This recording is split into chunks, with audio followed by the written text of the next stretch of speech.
plant-based sports nutritionist and a body transformation specialist. What does a plant-based diet mean? A plant-based diet is basically choosing to eat foods which come only from plants exclusively. That is saying no to animal products, specifically meat and dairy. Yes, dairy is also an animal product because it comes from the cows, which is animals. And it is saying no to honey. It's saying no to anything which basically comes from animals. I started following a plant-based diet long ago when I was dealing with extreme acne and I wanted to see if there's a cure for it. I went on a 7 days challenge to switch my diet to a plant-based diet. I would eat anything that came from plants and say no to animal products. And I saw a massive difference in how I felt. That 1 week challenge has been forever now and I do not want to go back.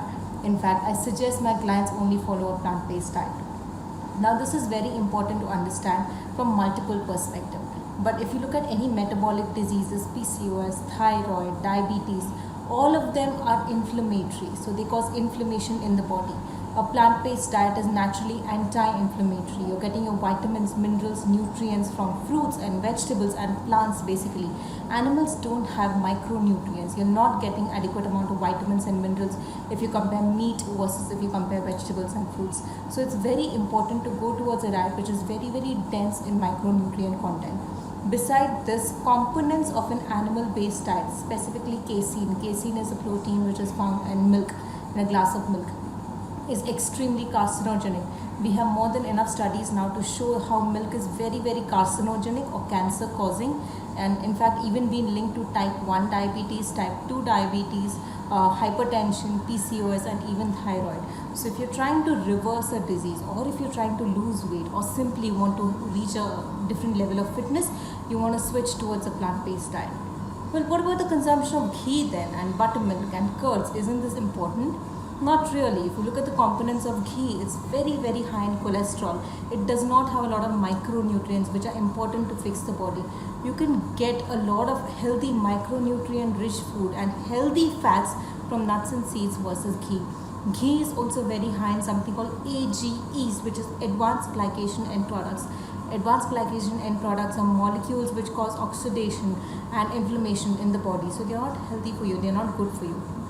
Same goes with curd. You can switch to plant-based curds instead. Curds made with almond milk and soy milk and cashew milk, nut-based milk, which you can make it at home versus getting it from outside. Dairy products are not only highly carcinogenic but very, very adulterated.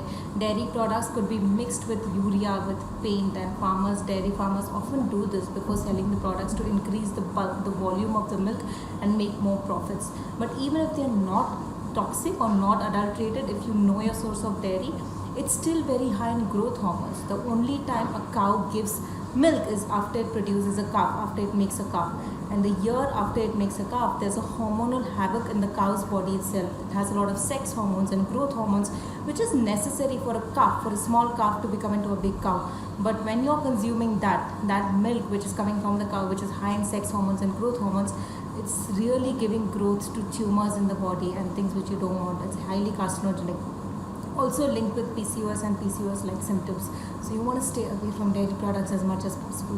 When you look at eggs, they are very high in cholesterol. Cholesterol, dietary cholesterol which comes from food, as we all know, when consumed leads to heart diseases and heart attacks, and even strongly related to diabetes. Diabetes is nothing but your body's ability to absorb blood glucose comes down, and this is because of insulin resistance, but also because of clogged arteries. Your arteries and veins, your blood vessels are clogged with fats, saturated fat cells, and because of this the blood is not able to get absorbed into the body.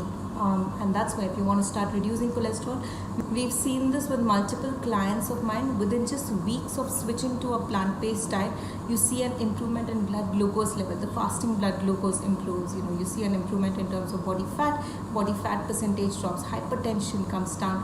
Even thyroid and PCOS can be managed from a plant-based diet. But does that mean that you have to give up on curds and cheese and milk for the rest of your life? What I generally promote is you switch to plant-based alternatives, and we have more than enough plant-based alternatives in the market. If you just look at plant-based milk, you can have milk made from hemp seeds, from oats, from rice, from brown rice, from cashews, from hazelnut, from pistachio, from almonds, from soy. There's so many plant-based alternatives, and all of these you can also make curds with. You can make a curd with a combination of cashew and rice milk. You can make curd with almond milk. You can make curd with coconut milk. These things can be made at home, so you have control over what you're putting in. There's no preservatives, there's no emulsifiers, there's nothing to increase the shelf life, and it is fresh, and you know the ingredients getting into your food. It's also low in sugars because you're making it, so you're not going to add a lot of sugars. You could also find plant-based cheese in the market, plant-based ghee in the market, and plant-based various other alternatives are easily available now due to the demand, which is a good thing, but these are easily available in the market. Especially when it comes to disease reversal, you want to start switching towards a plant-centric diet. Plants make micronutrients. If you look at a plant, it has vitamin C, vitamin A, D, E, K, zinc, magnesium, iron, calcium. Animals don't make micronutrients. Animals feed on plants and get their micronutrients through the plants. So the source for direct micronutrients is plants. So you want to get it from your plants. If you're on an animal heavy diet, on a meat heavy diet, you're not getting adequate amount of micronutrients. So even though you're getting proteins and fats, you're not able to absorb them adequately because there's no micronutrients present. So plants make their micronutrients. But what about calcium from milk? Well, for ideal absorption in the body, you want a good calcium to magnesium ratio. So you're getting more magnesium, less calcium. Particularly in the ratio 1:7 or 1:8. So for every 1 unit of calcium, you want 7 to 8 units of magnesium. If you look at a glass of milk, it has a ratio of 12:1, 12 units of calcium to 1 unit of magnesium. This is not good for the body. The body does not adequately, the calcium present in milk is not bioavailable. It's not absorbed by the body, but can also lead to gut issues, especially constipation and IBS. If you already have IBS or IBD, it can make your symptoms even more worse. So you don't want to take calcium from milk. You want to go for sources which are healthier and higher in magnesium content, thus plants. So seeds and leafy green vegetables are very high in calcium. That's what you should be going for. What about proteins? Again, plants make all the proteins which you want. You don't have to eat an animal or drink milk to get your protein intake, even if you work out. I've competed as a bodybuilder and as a strength athlete, and both ways I've done it on a plant-based diet. So you don't need proteins from the cow. We often hear this myth that plants don't have all the amino acids, or they don't have enough bioavailable protein, or they don't have the essential proteins, but that's not true.